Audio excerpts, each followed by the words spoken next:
मेरे हाथ कांप रहे थे, आंखों में आंसू तैर रहे थे, लेकिन मैंने उन्हें अपने अंदर दबा रखा था।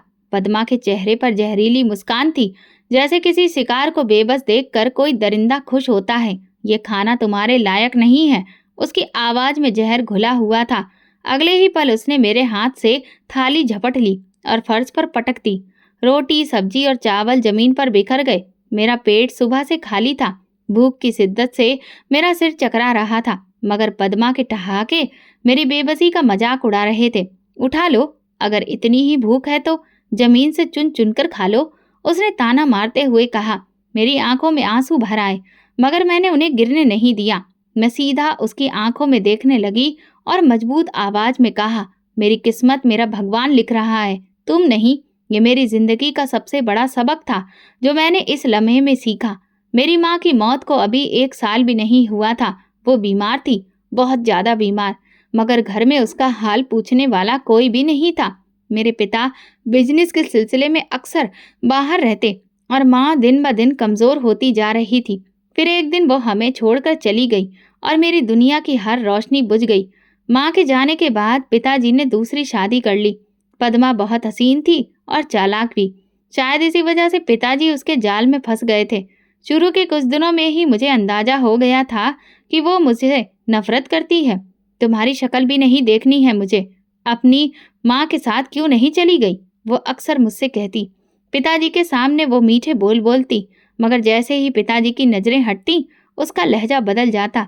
वो मेरी किताबें छीन लेती, यहाँ तक कि उसने मेरा स्कूल जाना भी बंद करवा दिया।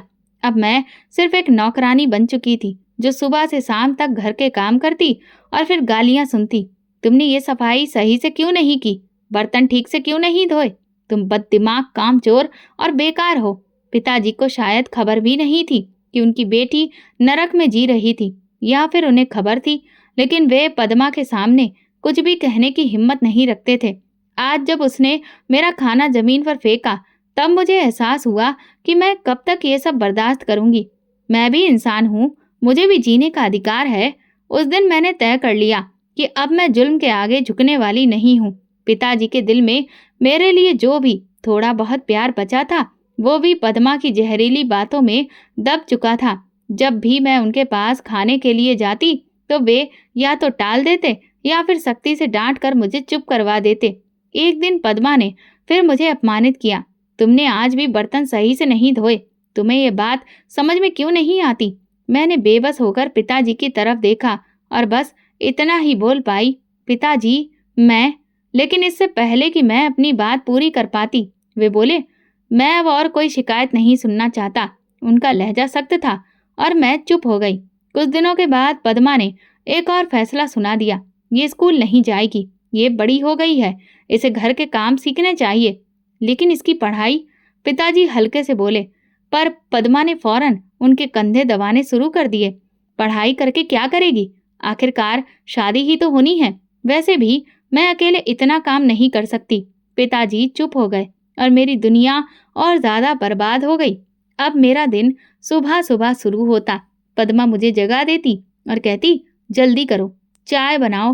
पूरा दिन बर्तन धोना, कपड़े धोना, झाड़ू लगाना और बदले में सिर्फ ताने और तंज सुनना ही मेरी जिंदगी बन गई थी।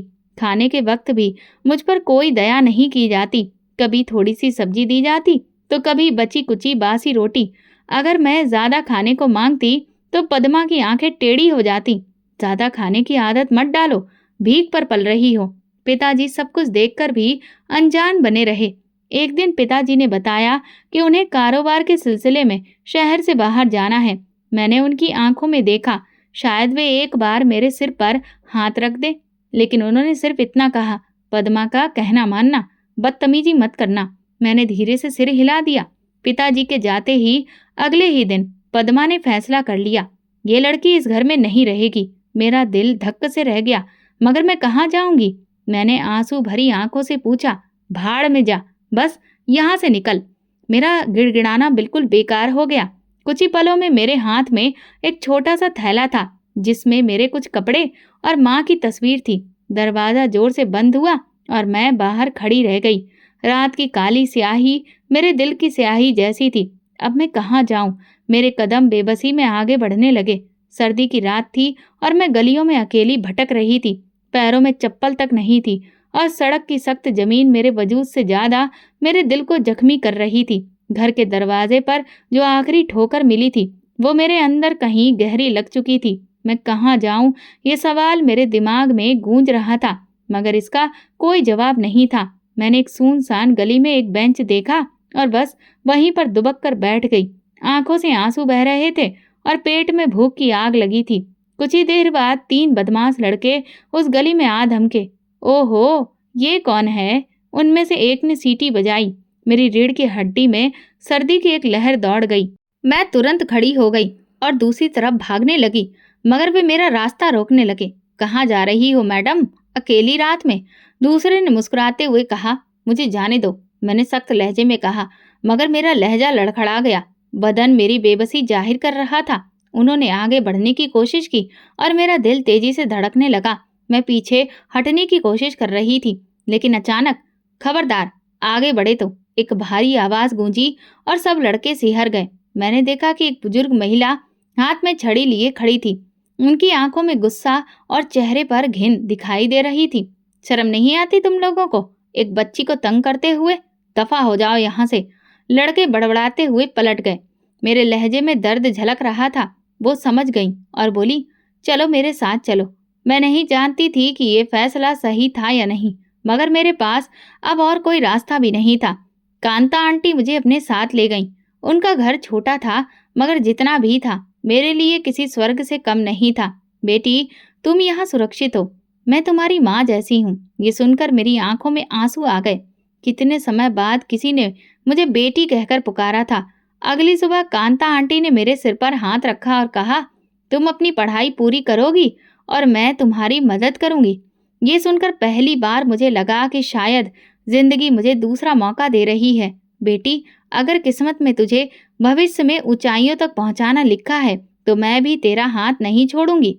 ये सुनकर मेरे अंदर उम्मीद की एक रोशनी जाग उठी। तुम पढ़ना चाहती हो ना? उन्होंने प्यार से पूछा। हाँ आंटी। अब रुकने का सवाल ही पैदा नहीं होता था। मेरी पढ़ाई का सिलसिला फिर से शुरू हो गया। मैं दिन रात मेहनत करती, क्लास में सबसे आगे रहने की कोशिश करती। हर नंबर, हर कामयाबी मेरे इस सपने को और ताकत देती कि मुझे खुद को और दुनिया को साबित करना है। मगर किस्मत के खेल अभी खत्म नहीं हुए थे। कांता आंटी का एक बेटा भी था, अमर।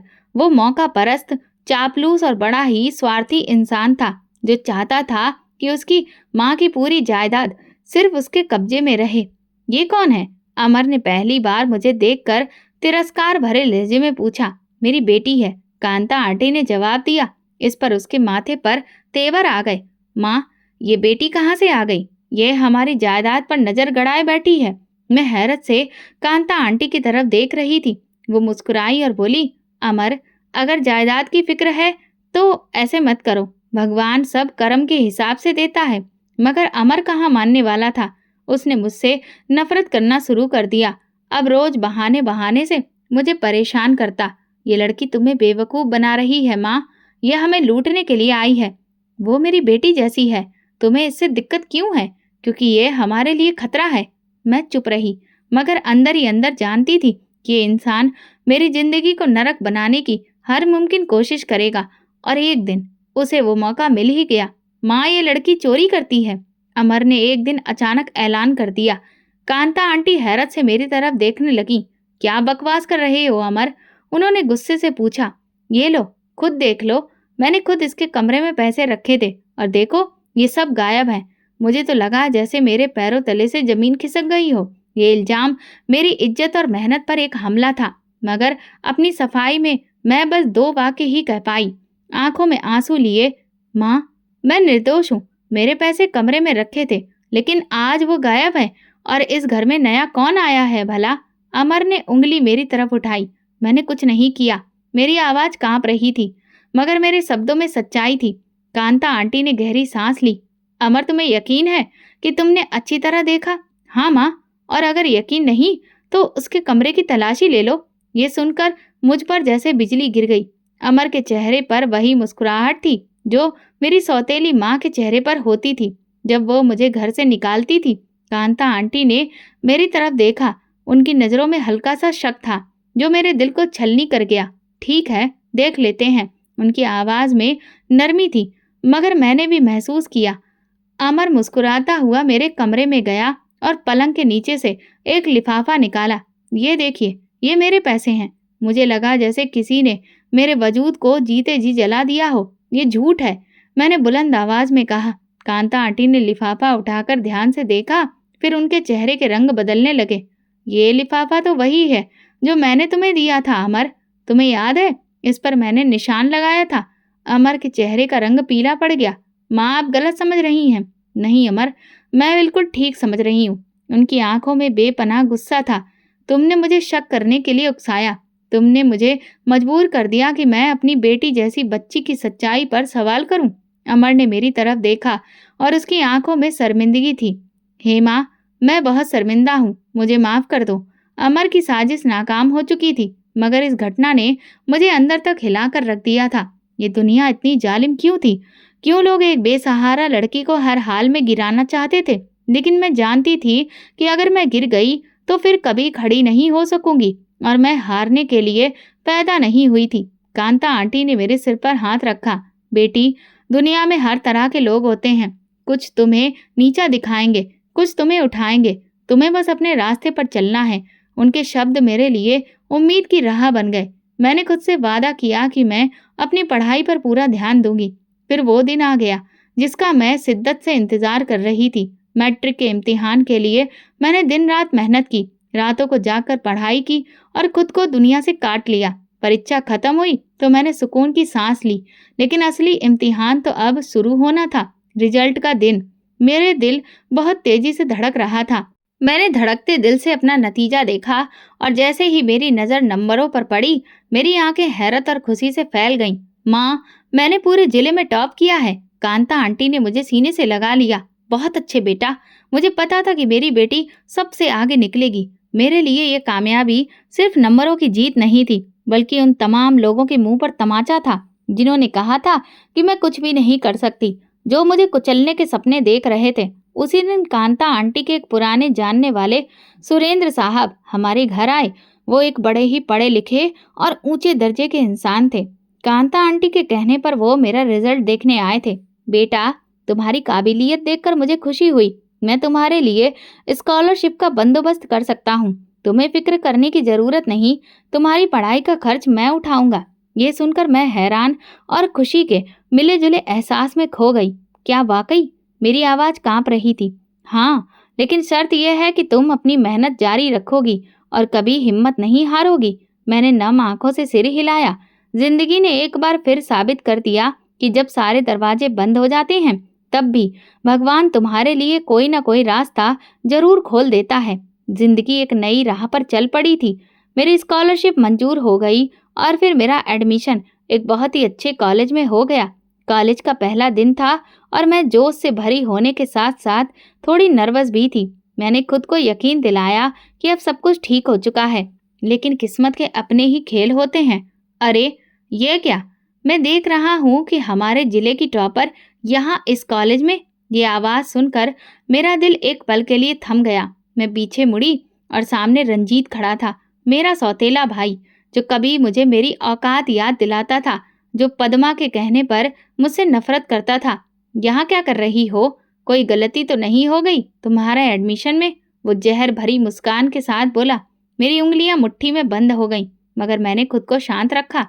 मैंने मेरिट पर दाखिला लिया है रंजीत, तुम्हारी तरह सिफारिश से नहीं आई। उसके चेहरे की रंगत बदल गई। ओह, तो तुम्हारी जुबान भी चलने लगी है। लेकिन याद रखना, जितनी ऊंचाई पर जाओगी, गिरना भी उतना ही दर्दनाक होगा। मैंने उसकी आंखों में देखा जो नफरत से भरी हुई थी, लेकिन मैं जानती थी कि उसकी नफरत सिर्फ मेरा हौसला तोड़ने के लिए थी। मैं चुप रही क्योंकि मेरा जवाब मेरी कामयाबी थी। क्लास में सभी मेरे रिजल्ट के बारे में जान चुके थे। कुछ लोग मेरी इज्जत करने लगे, कुछ जलने लगे और कुछ मेरी नाकामी का इंतजार करने लगे। रंजीत उनमें से एक था। वो हर मौके पर मेरा मजाक उड़ाने की कोशिश करता, मेरे कपड़े, मेरा रहन सहन, सब पर कमेंट करता, लेकिन मैंने उसे हमेशा नज़रअंदाज किया। ये सब बर्दाश्त क्यों करती हो? मेरी दोस्त सोनम ने एक दिन पूछा। मैंने मुस्कुराकर कहा, क्योंकि मैं जैसे को तैसा नहीं बनना चाहती। वक्त सबको उनकी जगह खुद दिखा देता है। उसी रात जब मैं कांता आंटी के पास बैठी तो उन्होंने मेरा माथा चूमकर कहा, बेटी, जो लोग तुम्हें गिराना चाहते हैं वे खुद गिर जाएंगे। तुम बस अपना रास्ता मत छोड़ना। मैंने दिल ही दिल में प्रार्थना की और खुद से वादा किया कि मैं रंजीत की बातों को अपनी राह में रुकावट नहीं बनने दूंगी। मैं जानती थी कि ये रास्ता आसान नहीं होगा, लेकिन मैं ये भी जानती थी कि जिंदगी एक नए मोड़ पर आ रही थी। कॉलेज के बाद मेरा यूनिवर्सिटी में दाखिला हो चुका था और मैं अपनी मेहनत जारी रखे हुए थी। लेकिन जिंदगी हमेशा वही नहीं देती जिसकी हम चाह करते हैं। कभी कभी वो कुछ ऐसा सामने ले आती है जो हमें आजमाता है। यूनिवर्सिटी का पहला हफ्ता था। मैं लाइब्रेरी में बैठी अपने नोट्स बना रही थी जब किसी ने मेरे सामने एक किताब रख दी। ये किताब शायद तुम्हारे काम आ सके, उस शख्स ने कहा। मैंने सर उठाकर देखा तो एक बेहद हैंडसम नौजवान मेरे सामने खड़ा था। सफेद शर्ट, गहरी आंखें और चेहरे पर हल्की सी मुस्कुराहट। धन्यवाद, मगर मैंने तो ये नहीं मांगी थी। मैंने कहा, हाँ, मगर मैंने देखा कि तुम बार बार ऐसा ही कुछ तलाश कर रही हो, तो मैंने सोचा कि मैं मदद कर दूं। मैंने किताब ली और धन्यवाद किया। वैसे मेरा नाम रजत है और तुम? हेमा। ये मेरी और रजत की पहली मुलाकात थी और शायद मैं उस वक्त नहीं जानती थी कि ये महज मुलाकात नहीं बल्कि एक कहानी की शुरुआत थी। वक्त गुजरता गया। यूनिवर्सिटी में मेरी और रजत की मुलाकातें बढ़ने लगी। वो पढ़ाई में अच्छा था और दूसरों से अलग भी। तुम हमेशा इतनी संजीदा क्यों रहती हो? एक दिन उसने हंसते हुए पूछा। जिंदगी ने हंसने के ज्यादा मौके नहीं दिए, मैंने हल्की सी मुस्कुराहट के साथ जवाब दिया। तो फिर शायद वक्त आ गया है कि तुम्हें हंसना सिखाया जाए। रजत की बातों में सच्चाई और अपनापन था और शायद इसीलिए मैंने पहली बार किसी से खुलकर बात करना शुरू किया। लेकिन एक दिन सच्चाई ने मुझे धोखा दे दिया। तुम्हें पता है, रजत की मंगनी बचपन में ही तय हो चुकी है, सोनम ने अचानक कहा। मेरे हाथ में पकड़ी किताब जमीन पर गिर पड़ी। क्या? हाँ, उसकी मंगेतर माँ ही बहुत अमीर घराने से है, बस कुछ रस्में बाकी हैं। मेरे दिल को एक जोरदार झटका लगा। मैं नहीं जानती थी कि यह खबर मेरे लिए इतनी जरूरी क्यों थी, मगर शायद कहीं न कहीं मैं रजत को एक दोस्त से ज्यादा महसूस करने लगी थी। उसी रात मैं बहुत देर तक छत पर बैठी रही। मैंने खुद को समझाया कि रजत और मैं सिर्फ दोस्त हैं और बस कुछ नहीं। मेरी जिंदगी में पहले ही इतनी सारी मुश्किलें हैं, मैं इन चीजों में नहीं पड़ सकती। लेकिन दिल को समझाना इतना आसान नहीं होता। मैंने खुद से वादा किया कि चाहे कुछ भी हो, मैं अपनी इज्जत, अपनी मेहनत और अपने सपनों को किसी के लिए नहीं छोड़ूंगी। यूनिवर्सिटी की जिंदगी अपनी रफ्तार से आगे बढ़ रही थी, मगर मैं जानती थी कि ये सुकून ज्यादा देर तक कायम नहीं रहने वाला। रजत की मंगेतर माही की मौजूदगी मेरे लिए खतरे की घंटी बजा रही थी। माही एक अमीर बाप की रईस बेटी थी जो खूबसूरती और गुरूर का चलता फिरता पुतला थी। उसके नजदीक दुनिया में दौलत ही सब कुछ थी और जो चीज वो चाहती थी उसे किसी भी कीमत पर हासिल कर लेती थी। शुरुआत में मुझे अंदाजा नहीं था कि माँ ही मेरे वजूद को अपने लिए खतरा समझ रही है, मगर जल्दी ही उसका रवैया बदलने लगा। पहले वो मुझे नजरअंदाज करती रही, फिर तंज कसने लगी। रजत को तुम्हारी दोस्ती की जरूरत नहीं है, वो तुम पर सिर्फ तरस खा रहा है, उसने कहा। मैंने उसकी बात को नजरअंदाज किया, लेकिन अंदर कहीं ना कहीं एक बेचैनी थी। तुम जैसे लोग हमेशा दूसरों की जिंदगियां बर्बाद करने के लिए आते हैं, मगर मैं तुम्हें ये मौका नहीं दूंगी। उसके शब्दों में दुश्मनी थी। मैंने जवाब देना चाहा, मगर फिर सोचा कि खामोशी ही बेहतर है। मैं उसकी तरह इतना नीचे गिरना नहीं चाहती थी। माही को अंदाजा हो चुका था कि मैं उसकी बातों पर ध्यान नहीं दे रही, इसलिए उसने मेरे खिलाफ एक खतरनाक चाल चलने का फैसला किया। एक दिन यूनिवर्सिटी में खबर फैली कि मेरे चरित्र पर सवाल उठाए जा रहे हैं। तुम्हें पता है हेमा, तुम्हारे बारे में बहुत अजीबोगरीब बातें हो रही हैं, सोनम ने घबराए हुए लहजे में मुझसे कहा। क्या मतलब? मेरा दिल धड़क उठा। कोई कह रहा है कि तुम रजत को फंसाने की कोशिश कर रही हो और तुम्हारा किसी और के साथ भी चक्कर है। मुझे ऐसा लगा जैसे किसी ने मेरे पैरों तले से जमीन खींच ली हो। ये सब झूठ है, मैंने कड़े स्वर में कहा। यही तो मुश्किल है हेमा, झूठ को अगर बार बार दोहराया जाए तो लोग उसे सच मानने लगते हैं। यूनिवर्सिटी में मेरे बारे में तरह तरह की बातें फैलने लगी थी। लोग मुझे अजीब नजरों से देखने लगे थे, कानाफूसी होने लगी थी। कुछ लड़कियां मुझसे कतराने लगीं और कुछ खुलकर मेरे खिलाफ हो गईं। पता नहीं ऐसी लड़कियां यहाँ कैसे आ जाती हैं। कितनी शरीफ बनती थी, और अब देखो। मैंने चुप्पी साध ली। मगर ये सब मेरे लिए आसान नहीं था। माँ ही अपने मकसद में कामयाब हो रही थी। उसने एक कदम और आगे बढ़ाया और रजत के सामने मेरे खिलाफ बातें करना शुरू कर दी। रजत, तुम्हें पता है लोग क्या कह रहे हैं? मुझे परवाह नहीं है कि लोग क्या कह रहे हैं। तुम्हें परवाह होनी चाहिए। तुम्हारी इज्जत पर बट्टा लग रहा है। रजत ने उसकी बात को ज्यादा गंभीरता से नहीं लिया, मगर उसका रवैया थोड़ा सा बदला बदला लगने लगा। आखिरकार माही ने आखिरी वार कर दिया। एक दिन यूनिवर्सिटी में अचानक एक वीडियो वायरल हो गई, जिसमें मुझे एक लड़के के साथ खड़े होकर बातें करते हुए दिखाया गया था। वो वीडियो एडिट किया गया था, मगर इतनी होशियारी से कि आम लोग फर्क नहीं समझ सकते थे। देखो, मैं तो पहले ही कह रही थी, कितनी मासूम बन रही थी। मैंने अपने मोबाइल पर वीडियो देखी और मेरे हाथ कांपने लगे। ये सब एक सोचा समझा प्लान था। जब मामला ज्यादा बढ़ गया तो मैंने फैसला किया कि मैं अब चुप नहीं रहूंगी। मैं इल्जाम अपने सर नहीं लेने वाली थी। अगर मैं खामोश रही तो ये झूठ हमेशा सच समझा जाएगा।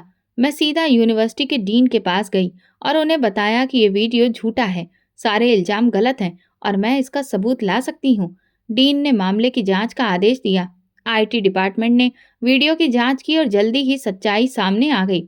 ये वीडियो एडिट किया गया है, ये जाली है और किसी ने जानबूझकर इसे बनाया है। यूनिवर्सिटी के सभी लोग हैरान रह गए। जो कल तक मुझे बदनाम कर रहे थे, आज शर्मिंदा खड़े थे। जब पूरी जांच हुई तो पता चला कि ये सब माही की चाल थी। वो खुद को बहुत होशियार समझ रही थी, लेकिन टेक्नोलॉजी ने उसे बेनकाब कर दिया था। ये तुमने क्या किया माही? रजत ने गुस्से में पूछा। मैं तो सिर्फ तुम्हें बचाने की कोशिश कर रही थी। वो घबरा गई। बचाने की या फिर खुद को सुरक्षित रखने की? तुमने हेमा को तबाह करने की कोशिश की, सिर्फ इसलिए कि तुम्हें अपना रिश्ता खतरे में लगता था। माही लाजवाब हो चुकी थी। माही को यूनिवर्सिटी से निकाल दिया गया। जब उसके माँ बाप को ये पता चला तो उन्होंने शर्मिंदगी के मारे उसे देश से बाहर भेज दिया। रजत ने मुझसे माफी मांगी, मगर मैं जानती थी कि ये सब मेरे लिए एक सबक था। दुनिया हमेशा तुम्हें गिराने की कोशिश करेगी, लेकिन अगर तुम सच पर टिके हो तो एक न एक दिन जीत तुम्हारी होगी। माही के जाने के बाद यूनिवर्सिटी में मेरे खिलाफ चलने वाली साजिशें दम तोड़ चुकी थी। वे लोग जो कल तक मुझे सबकी नजरों से गिराने की कोशिश कर रहे थे, अब चुप थे। मगर मैं जानती थी कि ये दुनिया किसी के लिए भी आसान नहीं होती। अगर एक बार मन हार गया तो कल कोई और मेरी राह में कांटे बिछाने के लिए तैयार होगा। माही के चले जाने के बाद रजत कुछ दिनों तक चुप रहा। फिर एक दिन उसने मुझे यूनिवर्सिटी के गार्डन में बुला लिया। हेमा, एक बात करनी है। कहो। मैंने उसकी आंखों में देखा। क्या तुमने कभी सोचा है कि हम दोनों? वो रुका और जैसे शब्द ढूंढने लगा। मेरा मतलब है कि मैं तुम्हें पसंद करता हूँ और मैं चाहता हूँ कि हम हमेशा साथ रहें, जिंदगी भर। मेरा दिल एक पल के लिए जोर से धड़का, लेकिन फिर मैंने खुद पर काबू पा लिया। रजत, ये सब मुमकिन नहीं है। क्यों नहीं? माही अब हमारी जिंदगी से जा चुकी है, तो हमें किसी का डर नहीं होना चाहिए। मैंने गहरी सांस ली। ये डर की बात नहीं है रजत, ये मेरी जिंदगी, मेरे सपनों और मेरी इज्जत की बात है। मैं अब तक बहुत कुछ सह चुकी हूँ और मैं नहीं चाहती कि मेरी पहचान सिर्फ किसी की पत्नी बनने तक सीमित रहे। मुझे अपने कदमों पर खड़ा होना है, खुद को साबित करना है। रजत ने हैरानी से मेरी तरफ देखा। क्या मोहब्बत की कोई अहमियत नहीं? मोहब्बत अपनी जगह है, मगर मेरी इज्जत और मेरे सपने मेरे लिए ज्यादा जरूरी हैं। उसके चेहरे पर मायूसी साफ नजर आई, मगर मैंने अपने फैसले पर कोई नरमी नहीं दिखाई। यूनिवर्सिटी की पढ़ाई पूरी होते ही मैंने नौकरी के लिए अर्जियां देना शुरू कर दी। मैंने एक बड़ी कंपनी में इंटरव्यू दिया और अपनी मेहनत के बल पर अपना मुकाम हासिल किया। कांता आंटी की आंखों में खुशी के आंसू थे जब मैंने उन्हें ये खबर दी। बेटी, आज तुमने साबित कर दिया कि सच्चाई, सब्र और मेहनत कभी बेकार नहीं जाती। मैंने उनके हाथ अपने माथे से लगा लिए। ये सब आपकी प्रार्थनाओं का नतीजा है माँ। नौकरी का पहला दिन मेरे लिए किसी सपने से कम नहीं था। मैंने जिस दुनिया के बारे में हमेशा सोचा था, अब मैं उसका हिस्सा बन चुकी थी। लेकिन मैं जानती थी कि ये सिर्फ शुरुआत थी। अभी मुझे बहुत आगे जाना था। जिंदगी एक बार फिर नई राहों पर चलने को तैयार थी। मैं एक अच्छी कंपनी में नौकरी कर रही थी। इज्जत, सेल्फ रिस्पेक्ट, इंडिपेंडेंस, वो सब कुछ हासिल कर चुकी थी जिसके लिए मैंने सालों तक मेहनत की थी। मैं अपने काम में व्यस्त थी जब एक दिन कांता आंटी ने मुझे एक खबर दी जिसे सुनकर पल भर के लिए मेरा दिल सहम गया। बेटी, तुम्हारे पिता का देहांत हो गया है। मेरा शरीर जैसे पत्थर का हो गया। मैंने धीमी आवाज में पूछा, और बाकी लोग? उनका कारोबार तबाह हो चुका है और पद्मा अब अपने बच्चों के साथ किराए के एक छोटे से मकान में रहने पर मजबूर है। ये खबर मेरे लिए अजीब थी। मैं नहीं जानती थी कि इस पर खुशी मनाऊं या अफसोस करूं। सोनम ने तंज कसते हुए कहा, वक्त ने उन्हें वो सबक दिया जो शायद कोई और नहीं सिखा सकता था। मगर मैं चुप रही। मैं जानती थी कि मेरे दिल में उस औरत के लिए रहम नहीं था, मगर क्या मुझे इस पर खुश होना चाहिए? एक दिन ऑफिस से लौटते समय मैंने किसी को अपने सामने खड़ा पाया।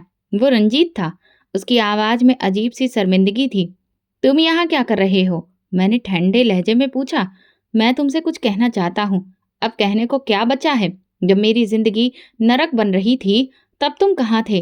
रंजीत की नजरें झुक गईं। मैं माफी मांगना चाहता हूँ।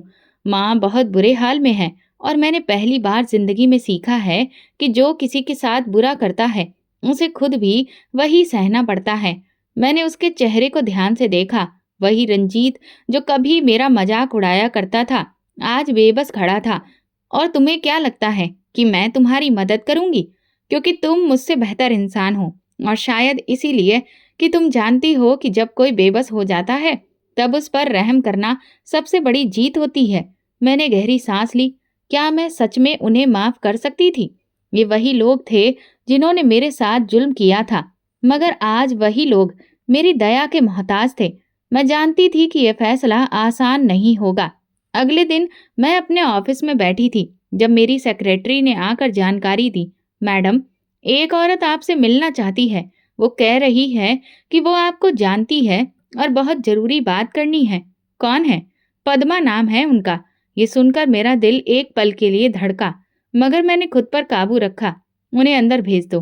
कुछ पलों के बाद दरवाजा खुला और एक औरत अंदर दाखिल हुई। वही पद्मा थी, मगर वो मगरूर और जहर उगलती हुई औरत अब कहीं खो चुकी थी। उसके चेहरे पर गरीबी और परेशानी की लकीरें साफ दिख रही थी।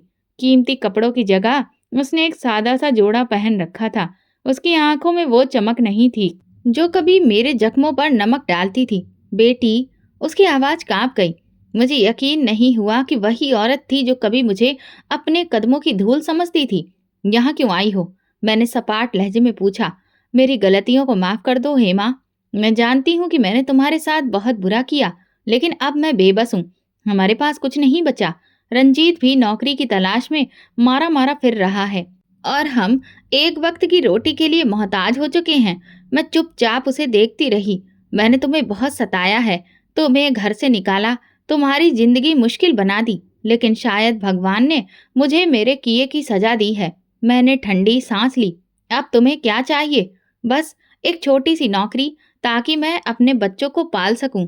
ये वही औरत थी जो कभी कहती थी कि मैं किसी काबिल ही नहीं हूँ, और आज वही औरत मुझसे खुद रोजी रोटी की मांग कर रही थी। मैं कुर्सी से उठकर खिड़की से बाहर देखने लगी। यही वक्त था जब मुझे फैसला करना था कि मैं अपनी सौतेली माँ जैसी बनना चाहती हूँ या उससे बेहतर। मैंने पलटकर पद्मा की आंखों में देखा और कहा, अगर मैं तुम्हें नौकरी दूं तो एक शर्त होगी। कौन सी शर्त? पद्मा ने ठंडे लहजे में पूछा। मैंने कहा, तुम्हें सबके सामने अपनी गलतियों को कबूल करना होगा। पद्मा के चेहरे पर हवाइयां उड़ने लगीं। ये मेरा इंतकाम नहीं था, बल्कि उसका आखिरी इम्तिहान था। अब देखना था कि वो इस इम्तिहान में कामयाब होती है या नहीं। पद्मा की आंखों में अविश्वास था। वो कभी मेरी तरफ देखती तो कभी नजरें झुकाकर जमीन को घूरने लगती।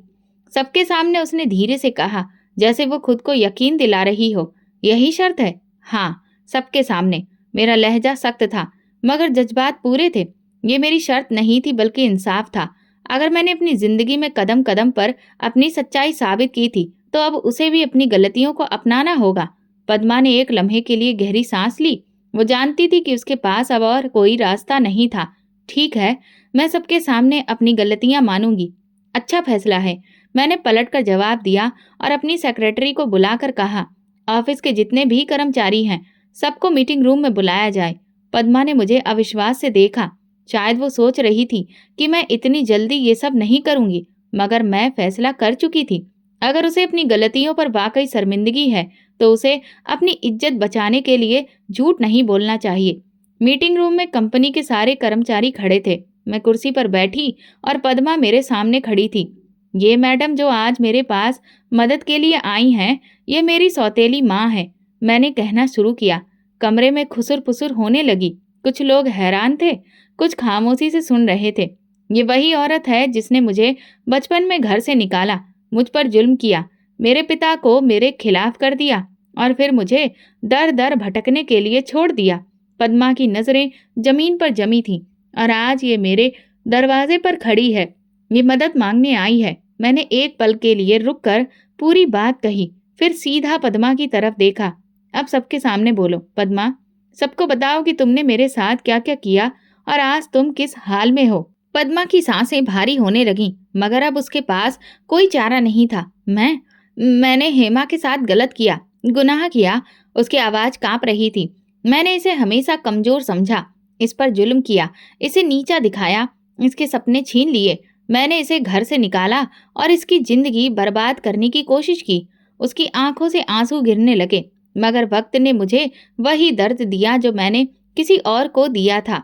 आज मैं खुद बेसहारा हूँ, मेरे पास कुछ नहीं बचा। मैं अपनी गलतियों पर शर्मिंदा हूँ और भगवान से माफी मांगती हूँ। कमरे में पूरी तरह से खामोशी थी। मैंने लंबी सांस ली। ठीक है, मैं तुम्हें नौकरी दूंगी, लेकिन ये बात याद रखना कि जिंदगी हमेशा एक जैसी नहीं रहती। पद्मा ने मेरे हाथ थामने की कोशिश की, लेकिन मैं पीछे हट गई। मैंने तुम्हें माफ कर दिया, मैंने कहा। उसके आंसू बह रहे थे और पूरे कमरे में सन्नाटा था। कुछ लोग हैरान थे और कुछ गहरी सोच में डूबे थे कि मैंने अपनी सबसे बड़ी दुश्मन के लिए उम्मीद का दरवाजा क्यों खोला। अब तुम्हें और क्या चाहिए पद्मा? मैंने संजीदगी से पूछा। बस एक मौका। मैं अपनी बाकी की जिंदगी अपनी गलतियों की सफाई देते हुए नहीं गुजारना चाहती। मैंने गहरी सांस ली। ठीक है, लेकिन यहाँ एक नियम है। हर इंसान अपनी मेहनत से कमाता है, सिफारिश से या रिश्ते से नहीं। अगर तुम सच में अपने पैरों पर खड़ी होना चाहती हो तो तुम्हें ईमानदारी से काम करना होगा। पद्मा ने जल्दी से सिर हिलाया। मुझे मंजूर है। मैंने कंपनी के मैनेजर की तरफ देखा। इनके लिए जो सही पोजीशन हो उसे ढूंढो। पद्मा के बाद रंजीत और उसके भाई बहन भी मुझसे मिलने आए। उनके चेहरे पर शर्मिंदगी थी। वही रंजीत जो यूनिवर्सिटी में मेरे खिलाफ बातें करता था, आज नजरें झुकाए खड़ा था। हेमा, हम शर्मिंदा हैं। उसकी आवाज कमजोर थी। अब शर्मिंदगी का क्या फायदा रंजीत? मैंने ठंडे स्वर में कहा। हमें एहसास हो गया कि हम गलत थे। उसकी बहन ने धीरे से कहा। अगर हमने वक्त पर माँ को रोका होता तो शायद आज ये दिन ना देखना पड़ता। तो अब आप लोग क्या चाहते हैं? मैंने पूछा। जो मेरी चुगली करते थे, मेरी जिंदगी को नर्क बना देते थे और आज उनकी दुनिया बिखर चुकी थी। मैं माफ कर सकती हूँ, मगर भूल नहीं सकती। हम जानते हैं, रंजीत ने कहा। मैं तुम सबको माफ करती हूँ, लेकिन याद रखो, वक्त सबका आता है। जब तुम्हारे पास सब कुछ था तब तुमने जुल्म किया, और आज जब मैं ताकतवर हूँ तो मैं तुम्हें वही दर्द लौटाने के बजाय एक मौका दे रही हूँ। इसलिए नहीं कि तुम इसके काबिल हो, बल्कि इसलिए कि मैं तुम्हारी तरह नहीं हूँ। रंजीत की आंखों में आंसू आ गए। तुम हमसे कहीं बेहतर इंसान हो हेमा। मैंने आखिरी नजर पद्मा पर डाली। वो सच में बदली हुई लग रही थी। मैंने खुद को यकीन दिलाया कि शायद वक्त ने उन्हें सबक सिखा दिया है कि जिंदगी में घमंड और जुल्म का अंजाम क्या होता है। ये मेरी कहानी का नया मोड़ था। एक ऐसा मोड़ जहां मैंने सीखा कि सबसे बड़ी जीत इंतकाम में नहीं, बल्कि अपनी इंसानियत और खुद को साबित करने में होती है। पद्मा, रंजीत और उसके भाई बहन मेरे सामने खड़े थे, हारे हुए, बेबस और शर्मिंदा। वे लोग जो कल तक मुझे मेरी औकात याद दिलाते रहते थे, आज मेरे दिए गए दूसरे मौके के तलबगार थे। ये पल मेरे लिए किसी कसौटी से कम नहीं था। मैं चाहती तो उन सब की बेइज्जती करके उन्हें निकाल सकती थी, उन्हें वही तकलीफ दे सकती थी जो उन्होंने मुझे दी थी। लेकिन फिर मैंने सोचा, अगर मैं भी उनके जैसी बन गई तो मुझमें और उनमें क्या फर्क रह जाएगा। पद्मा ने भर्राई हुई आवाज में कहा। हेमा, मैंने तुम्हारे साथ बहुत बुरा किया। मैं जानती हूँ कि मैं किसी माफी के काबिल नहीं, लेकिन अगर तुमने मुझे माफ नहीं किया तो शायद मैं कभी सुकून से नहीं जी सकूंगी। माफी की इच्छा सिर्फ जुबान से नहीं बल्कि मन से भी होनी चाहिए पद्मा। तुमने अपनी जिंदगी में दूसरों को हमेशा कमजोर समझा, अपनी ताकत का गलत इस्तेमाल किया। आज जब वक्त ने पलटी मारी तब तुम्हें एहसास हो रहा है कि बुरे कर्मों का अंजाम क्या होता है। मुझे अब एहसास हो चुका है। वो रो पड़ी। अगर तुम वाकई अपनी गलतियों पर शर्मिंदा हो तो तुम्हें सिर्फ मुझसे नहीं बल्कि खुद से भी माफी मांगनी चाहिए। तुम्हें हर उस पल एहसास होना चाहिए जब तुम आईने में अपना चेहरा देखो और तुम्हें ये फिक्र हो कि तुमने कितनी जिंदगियां बर्बाद की हैं। रंजीत आगे बढ़ा। हेमा, मैंने तुम्हारा बहुत दिल दुखाया है। मैं हमेशा तुम्हें कमजोर समझता रहा, तुम्हारा मजाक उड़ाया, लेकिन सच्चाई ये है कि तुम हम सबसे ज्यादा मजबूत निकली। उसकी बहन ने भी आंसुओं के साथ कहा, हमें गर्व करना चाहिए था कि तुमने सब कुछ अपने बलबूते पर हासिल किया, लेकिन हमने हमेशा तुम्हें नीचा दिखाने की कोशिश की। आज हमें समझ आ रहा है कि हम खुद कितने गिरे हुए थे। मैंने कुछ पल सोचा और फिर कहा, मैं तुम सबको माफ करती हूँ, लेकिन याद रखना, माफी मांगना आसान होता है मगर सच्चे दिल से बदलना मुश्किल। अगर तुम सच में बदले हो तो अपनी जिंदगी में वही गलतियां दोबारा मत दोहराना जो तुमने मेरे साथ की थी। रंजीत ने सिर झुका लिया। वादा करते हैं हेमा, ये मेरी जीत थी।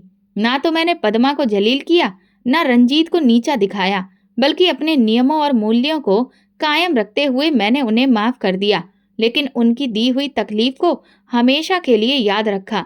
जिंदगी ने एक और परीक्षा ली थी और मैं उसमें कामयाब रही। अब मेरी पहचान सिर्फ पद्मा की सौतेली बेटी या एक लावारिस लड़की नहीं थी, बल्कि मैं कामयाब, मजबूत और स्वतंत्र लड़की बन चुकी थी।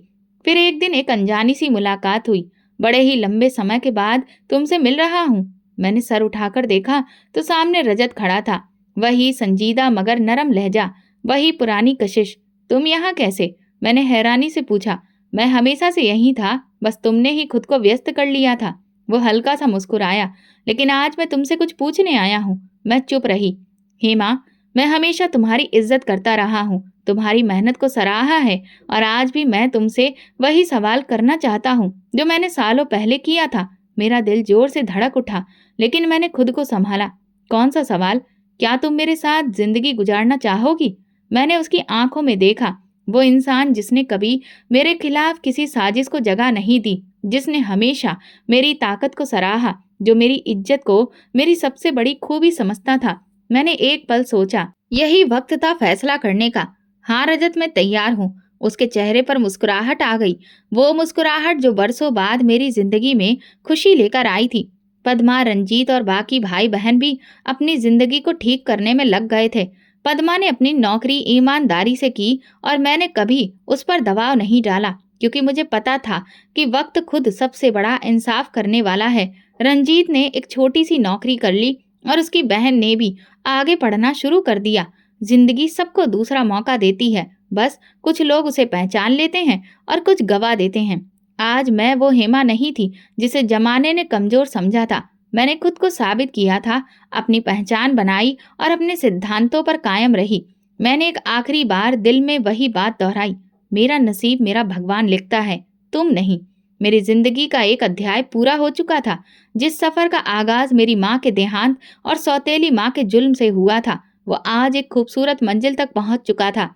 अब मैं ना सिर्फ खुद मजबूती से खड़ी थी, बल्कि मेरी हालत ऐसी थी कि चाहूं तो दूसरों को माफ कर सकती थी या उन्हें उनकी गलतियों की सजा दे सकती थी। मैंने पद्मा को माफ कर दिया, लेकिन उनके बुरे रवैये को कभी नहीं भूली।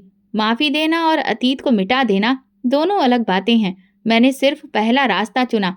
रजत और मेरी शादी सादगी से हो गई। वो इंसान था जिसने मुझे मेरी मजबूती की वजह से चाहा, मेरे सपनों को महत्व दिया, जिसने कभी मेरे चरित्र पर सवाल नहीं उठाया। मैं जानती थी कि ये फैसला सही था, क्योंकि मेरी खुशी और इज्जत उस इंसान के साथ सुरक्षित थी। हेमा, मुझे तुम पर गर्व है। शादी के बाद एक दिन रजत ने मेरा हाथ थाम कर कहा, मुझे भी खुद पर फक्र है कि मैंने अपनी जिंदगी अपने लक्ष्य के साथ गुजारी। मैंने जवाब दिया। पद्मा की जिंदगी में भी ठहराव आ चुका था। वो पहले जैसी घमंडी और सख्त दिल औरत नहीं रही। नौकरी ने उसे सिखा दिया था कि मेहनत करने वाले ही जिंदगी में आगे बढ़ते हैं और दूसरों का हक छीनने वाले एक दिन खुद बेबस हो जाते हैं। मैं जानती थी कि ये कहानी सिर्फ मेरी नहीं थी, दुनिया में ना जाने कितनी ही ऐसी लड़कियां हैं जो अपनी सौतेली माँ के जुल्म का शिकार हो रही हैं, जिन्हें पढ़ने से महरूम किया जाता है, जिनके सपनों को तोड़ा जाता है। लेकिन मैं नहीं चाहती थी कि कोई और लड़की ऐसी तकलीफ सहे।